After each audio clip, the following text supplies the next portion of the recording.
আসসালামু আলাইকুম। দেশ বিদেশ টিভি থেকে হুসেন বলছি। আমার চ্যানেলে সবাইকে স্বাগত। বর্তমান যে সরকার আছেন ডক্টর ইউনূস সরকার, তাদের মূল এজেন্ডা ২ টা। একটা হচ্ছে নির্বাচন আর একটা হচ্ছে সংস্কার।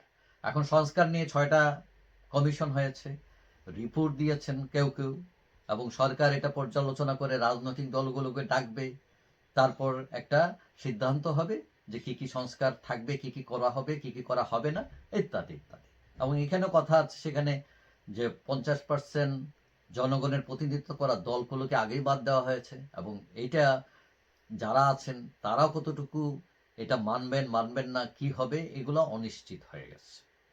এখন সবচেয়ে বড় ব্যাপার হলো যে আপনারা সংস্কার করবেন, কাঠামো বদলাবেন, দ্যাটস ফাইন। কিন্তু এইগুলো যারা কায়েম করবেন, আইন প্রয়োগ করবেন, তারা যদি না বদলান, তা সে যে দল ক্ষমতায় আসবে তারা যদি পুরান বস্তা পচা লোক নিয়ে দল চালান, দেশ চালান, তাহলে এই সংস্কার কাজে আসবে কিনা এটা নিয়ে প্রশ্ন দেখা দিয়েছে। এখন সবাই খালি সংস্কারের কথা বলছে। সবাই শুধু আওয়ামী লীগ বাদ, হ্যাঁ আওয়ামী লীগ নষ্ট, পচা, দেশ শেষ করে গেছে। ফাইন, আওয়ামী লীগ শেষ করে দিচ্ছে। এখন তুমি যে বলতেছো তোমার অবস্থা কি? এখন গ্রিক মিথ আছে নো দাই সেলফ, মানে নিজেকে জানো।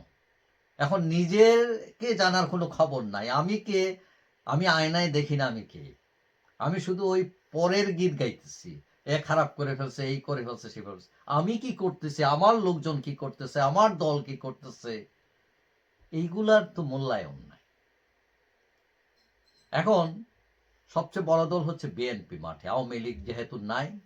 এখন বিএনপির অবস্থা কি? বিএনপির নেতৃত্বে কারা? ওই বুড়া বস্তা পচা লোকগুলো, যারা তাদের নামে আগেও বিভিন্ন অভিযোগ উঠেছে, চুরির অভিযোগ, একজন ডাকাতও আছেন সেখানে, হত্যাকারীও আছেন সেখানে। যেমন আমরা কিছুদিন আগে একটা ভিডিও দেখলাম, আমানুল্লাহ আমান, হ্যাঁ, তার দলের নেতা বলতেছেন টেলিফোনে, যেটা ভাইরাল হয়েছে রিজভির সাথে, যে বলতেছে যে আমানুল্লাহ আমান কতটা খুন করছে, কত কোটি টাকা কিভাবে বানাইছে, কোথায় তার সম্পদ, সব বলছে। এখন আমানুল্লাহ আমান তো দেখি প্রধান অতিথি হয়ে বক্তৃতা দিতেছেন। তো তারেক জিয়া সাহেব কোনো অ্যাকশন নিচ্ছেন? নো।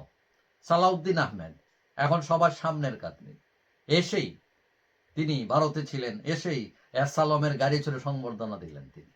এবং কথিত আছে এই আরসালাম তাকে নাকি ঘুম থেকে বাঁচান। এখন তিনি যখন ক্ষমতায় আসবেন তিনিও হয়তো মন্ত্রী হবেন, এবং তিনি কি এরসালামকে তখন আবার একটু স্কোপ দিবেন না? কারণ এটা তো গিভ এন্ড টেকের যুগ। তো এখন তারেক জিয়া সাহেব উনি কি সালাউদ্দিন আহমদকে মাইনাস করছেন? করেন নাই। ওই যেই লাউ সেই কদুর থাকবে। তারপরে বিএনপি চাঁদাবাজি, দখলবাজি এমনভাবে চলছে যে কেউ বলছেন যে আওয়ামী লীগই ভালো ছিল, এরা আওয়ামী লীগের চেয়েও খারাপ। তো এখন এই যে এই কথাগুলো কেন বললাম, মানে আপনি যদি দলের ভিতর সংস্কার না করেন, তাহলে ওই জাতীয় সংস্কার করে ওইটা আপনারা কিভাবে এটাকে অ্যাপ্লাই করবেন, এটা নিয়ে তো প্রশ্ন দেখা দিয়েছে। মানে শেয়ালের কাছে মুরগি বাকি, আপনি মুরগি বাকি দিচ্ছেন শেয়ালের কাছে, এত খেয়ে ফেলবে। তো বিএনপি তার কাছে যদি ক্ষমতা দেন, তো তারা যদি চুট বাটপার হয়, টাউট হয়, বাটপার হয়, দখলবাজ হয়, চাঁদাবাজ হয়, তার কাছে দেশ গণতন্ত্র কতটুকু টেকসই? জামাত ইসলাম ১৯৭১ সালে তাদের ভূমিকার জন্য তারা এখনো পর্যন্ত স্বীকারই করতেছে না, মাপ চাওয়া তো দূরের কথা। তো এখন তারা ক্ষমতায় গিয়ে আবার ওই ১৯৭১-এর পটভূমিকা আবার তৈরি হয় কিনা, এগুলো নিয়ে তো মানুষের মধ্যে শঙ্কা আছে। তারপর পরিবারতন্ত্রের কি হবে? আওয়ামী লীগ, বিএনপি দুটোতেই দুই পরিবার ঝেঁকে বসেছে, তাদের বিরুদ্ধে কথা বলা যায় না।